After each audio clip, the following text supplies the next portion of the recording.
Hello everyone, welcome to our channel.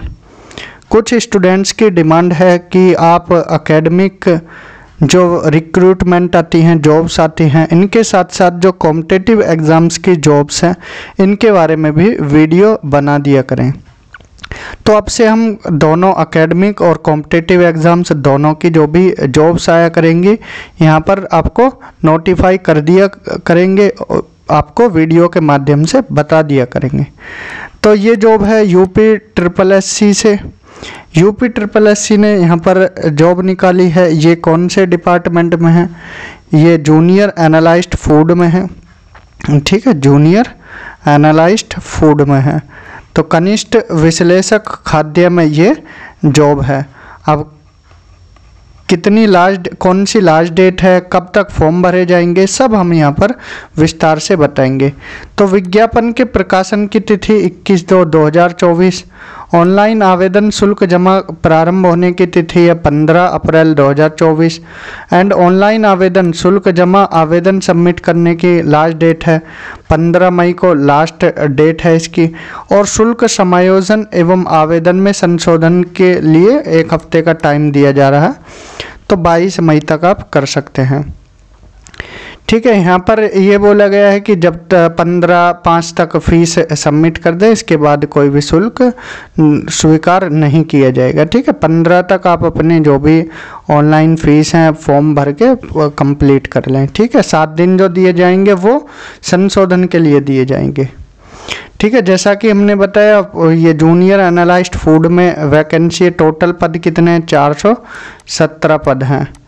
कौन से commission ने निकाली है? यूपी ट्रिपल एससी ने।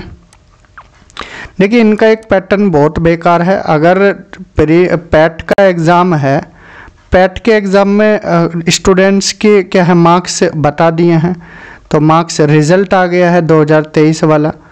ठीक है, तो रिज़ल्ट आ गया तो आप डायरेक्ट ही क्या करें, डायरेक्ट ही इन पर कट ऑफ लगा दीजिए कि इतने स्टूडेंट्स फॉर्म भर सकते हैं। अब ये क्या कराते हैं यूपी ट्रिपल एससी वाले, पहले क्या करेंगे, सबसे फॉर्म भराएंगे। ठीक है, इनको क्या है पैसा कमाना है। 25 रुपये या 125 रुपये जितनी भी फीस है, अभी देखते हैं कितनी फ़ीस है। तो जितनी भी फीस है ये इतनी फ़ीस लेंगे, 25, 75, 125 जो भी है, अभी आगे देखने वाले हैं। तो सभी स्टूडेंट से क्यों लेनी फ़ीस? आप डायरेक्ट कट ऑफ लगा दीजिए। कट ऑफ लगेगी, जो स्टूडेंट से उस कट ऑफ में आएगा वो फॉर्म फिल करेगा, बाकी सब क्यों करेंगे? आप उन स्टूडेंट से भी पैसे ले रहे हैं जिनके मार्क्स कम हैं, जो इस विश्वास में फिल कर रहे हैं कि हम भी शायद आ जाए। तो ये थोड़ा पैटर्न इनका गलत है, यूपी ट्रिपल एससी वालों का।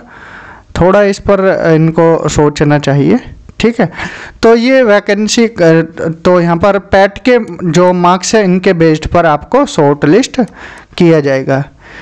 ठीक है, इसके बाद जो भी आपका एब्सोल्यूट या नॉर्मलाइज स्कोर है, इसके मार्क्स पर आपको बताया जाएगा कि कितने। जो भी देखिए ये लाइन क्या लिखी है, कितनी अच्छी लाइन है। प्रारंभिक अर्हता परीक्षा 2023 में वास्तविक एब्सोल्यूट स्कोर अथवा नॉर्मलाइज स्कोर में 0 या उससे कम नकारात्मक अंक प्राप्त करने वाले अभ्यर्थियों को मुख्य परीक्षा हेतु शॉर्ट लिस्ट नहीं किया जाएगा। 0 या उससे कम मतलब 0.25 वाला भी फॉर्म भर सकता है इनके अनुसार। बहुत अच्छे। ठीक है, तो मतलब समझ नहीं आया इनका क्या सिस्टम है, कैसे कराते हैं। ना तो कोई वैकेंसी में पहले क्लियर कट लिखते, जो लेखपाल वाली वैकेंसी थी उसमें सबसे एग्ज़ाम कराया, लास्ट में डीवी तक करा लिया, डीवी के बाद पीएच स्टूडेंट्स को बोला, उनको बाहर कर दिया। तो इनका कुछ सिस्टम समझ नहीं आता, इसलिए एक एक इनकी लाइन पढ़कर तब फॉर्म फिल किया करें। ठीक है, ये क्या है यहाँ पर बोला है 0 से ऊपर मार्क्स जिनके भी वो फॉर्म फिल कर सकते हैं। ठीक है, ऑनलाइन आवेदन करने वाले अभ्यर्थियों के लिए आवश्यक सूचना, क्या आवश्यक सूचना है कि uptripplesc.government.in के माध्यम से ऑनलाइन आवेदन कर सकते हैं। आवेदन की प्रक्रिया आप इस वेबसाइट पर जाकर फिर लाइव एडवर्टाइजमेंट सेगमेंट के अंतर्गत संबंधित विज्ञापन पर क्लिक कर डाउनलोड व्यू कर सकते हैं। और एप्लीकेशन प्रोसेस में पहले आप दिशा निर्देश ठीक से पढ़िए। ठीक है, सावधानी पूर्वक पढ़ लेना। ये कुछ भी लिख सकते हैं। अभ्यर्थियों से अपेक्षा की जाती है कि वह विज्ञापन को सावधानी पूर्वक पढ़ें और भली भांति समझ लें कि वे विज्ञापित पदों एवं वांछित अनिवार्यता, मतलब आप इस क्राइटेरिया को फुलफिल, सिंपल भाषा में बताते हैं, क्राइटेरिया को फुलफिल कर रहे हैं या नहीं। आपकी एज लिमिट ज़्यादा तो नहीं है, ठीक है, एज लिमिट देख लेना, क्वालिफिकेशन देख लेना, ठीक है। सेकंड में अभ्यर्थियों को आवेदन की अंतिम तिथि से पहले फॉर्म फिल कर देना है। जिनको छूट मिलेगी आरक्षण आयु सीमा में, तो उनको अपना डॉक्यूमेंट लगाना पड़ेगा। जो आवेदक आर्थिक रूप से EWS है तो उनका EWS सर्टिफिकेट कब होना चाहिए, उन आवेदकों से अपेक्षित है कि आवेदन करने से पूर्व दिनांक 1/4/2024 से 15/5/2024 आवेदन की अंतिम तिथि के मध्य निर्गत EWS प्रमाण पत्र जो वित्तीय वर्ष 23-24 की आय पर आधारित हो तथा वित्तीय वर्ष 24-25 हेतु मान्य हो, ठीक है। तो ये EWS वालों के लिए बोला गया है। विज्ञापित पद के लिए केवल एक ही आवेदन करना है, ठीक है, 2 आवेदन नहीं करने हैं। तो यहाँ पर application authentication login through PAT registration number के थ्रू आप क्या है यहाँ पर रजिस्ट्रेशन कर सकते हैं, या फिर थ्रू पर्सनल डिटेल्स के माध्यम से, और या फिर OTP के माध्यम से कर सकते हैं। एक OTP आता है या पर्सनल डिटेल फिल कर आप अपना फॉर्म फिल कर सकते हैं, ठीक है। तो फिर फॉर्म में यहाँ पर अपना डेटा ठीक से अपलोड करें, जो भी विवरण मांगा गया है उनको सावधानी पूर्वक भरें, फ़ोटो और हस्ताक्षर स्पष्ट होने चाहिए, ठीक है, अदर डिटेल्स भी स्पष्ट होनी चाहिए। फिर डिक्लेरेशन आएगी, डिक्लेरेशन पर क्लिक कर आप आगे फिर फीस सबमिट करना और उसके बाद आपका फॉर्म सबमिट हो जाएगा, ठीक है।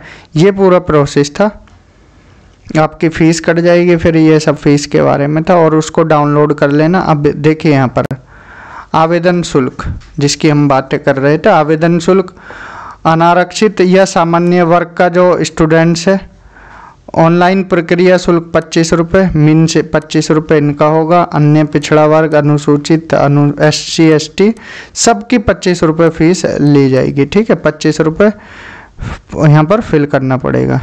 स्वतंत्रता संग्राम सेनानी के आश्रित भूतपूर्व सैनिकों, महिला, दिव्यांगजन एवं उत्कृष्ट खिलाड़ी अभ्यर्थियों द्वारा क्रमांक 1 से 4 तक उल्लेखित उनकी मूल श्रेणी के अनुसार शुल्क देय होगा। आगे देखते हैं, फॉर्म का प्रिंट आउट ले लेना, ये लिखे हुए हैं। आवेदन पत्र में संशोधन, इसके लिए 7 दिन मिलेंगे। मॉडिफिकेशन अगर आपको कुछ करना हो, ठीक है, कोई नाम में वर्तनी गलत हो गई है या पति के नाम में या EWS के क्षैतिज आरक्षण में विवरण, ठीक है, ये सब आप कर सकते हैं। उत्तर प्रदेश शासन के दिव्यांगजन सशक्तिकरण अनुभाग 3 के शासनादेश है। यहाँ पर दिव्यांग अभ्यर्थियों को अपनी दिव्यांगता की श्रेणी के अनुसार आवेदन पत्र में चिन्हित कराते हुए अपडेट किया जाना अनिवार्य है, ठीक है। 4% जो सीटें हैं वो रिजर्व किसके लिए होंगी, दिव्यांगजन के लिए। दिव्यांगजन को समूह क, ख, ग, घ में, ठीक है, यहाँ पर दिया जाएगा।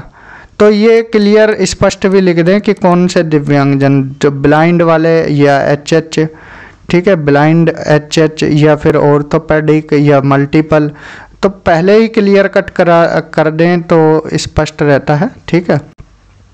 अगर जो मान लीजिए आपको लेने हैं HH वाले तो सीधा स्पष्ट लिख दीजिए, बाकी क्यों एग्ज़ाम देंगे, क्यों इतना टाइम पूरी करेंगे अपनी, बाकी अदर तैयारी कर लेंगे वो, ठीक है। पदों का विवरण दिया गया है, टोटल पद कितने हैं, यहाँ पर आरक्षण के बारे में बताया गया है, जो भी आरक्षण मिलना होगा। ये यहाँ पर खाद्य सुरक्षा एवं औषधि प्रशासन 168 पोस्ट हैं यहाँ पर, ये टोटल 417 बताए, 168 जनरल के लिए, 87 SC के लिए हैं, ST के लिए 7 पोस्ट हैं, अन्य पिछड़ा वर्ग OBC के लिए 114 पोस्ट है, 41 पोस्ट EWS के लिए हैं, ठीक है। यहाँ पर फिर क्षैतिज आरक्षण का विवरण भी दिया गया है। दृष्टिहीनता एवं कम दृष्टिहीनता 6 पोस्ट है LV के लिए। स्वतंत्रता संग्राम सेनानी के आश्रितों के लिए 8 पोस्ट है। बधिर और स्वर्ण HH वालों के लिए 5 सीटें हैं। OL एंड DW इनके लिए 5 सीट हैं। ठीक है, यहाँ पर 0 पोस्ट किसके लिए है, मानसिक अस्वस्थता वालों के लिए। खंड कैसे ख के अधीन आने वाले व्यक्तियों में बहु निःशक्तता, जिनके अंतर्गत प्रत्येक निःशक्तता के अभिज्ञानित पदों में मीन्स मल्टीपल डिसेबिलिटी वालों के लिए 0 है। सैन्य वियोजित भूतपूर्व सैनिक के लिए 20 है, महिलाओं के लिए 83, उत्कृष्ट खिलाड़ियों के लिए 8 है।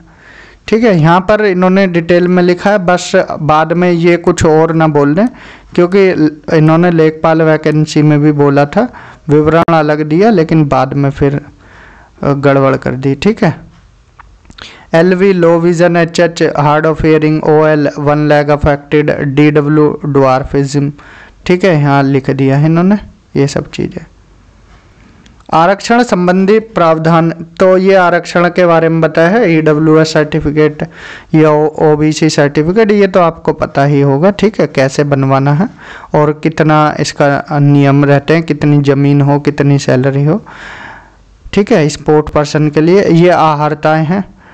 आहारताएँ मीन्स क्राइटेरिया। ठीक है, आयु सीमा दी गई है 21 से 40 तक, और जो आपको छूट मिलती है तो आप उस एज तक फिल कर सकते हैं। ठीक है, लिखित परीक्षा होगी इसमें।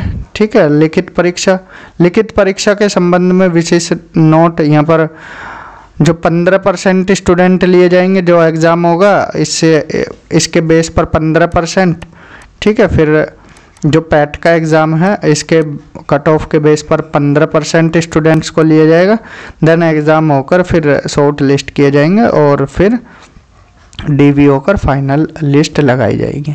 तो ये काम तो पहले भी कर सकते थे कि पहले एक कट ऑफ बताते और इसके बाद फिर ये क्या है, कट ऑफ बताने के बाद फॉर्म फिल कराते, वो ज़्यादा अच्छा रहता है। स्टूडेंट्स का यहाँ पर फ़ायदा भी हो जाता है। फ़ायदा क्या, स्टूडेंट्स तो वैसे ही मरे हुए हैं। जॉब आती हैं, पेपर लीक हो जाते हैं, पहले जॉब ही लटकी रहती हैं, फिर पेपर लीक होते हैं, पेपर लीक के बाद सालों साल लग जाते हैं, तो दिक्कत तो उनको आती ही है। ठीक है, अभ्यर्थियों के लिए महत्वपूर्ण अनुदेश यहाँ लिखे गए हैं, ये आप रीड आउट कर सकते हो।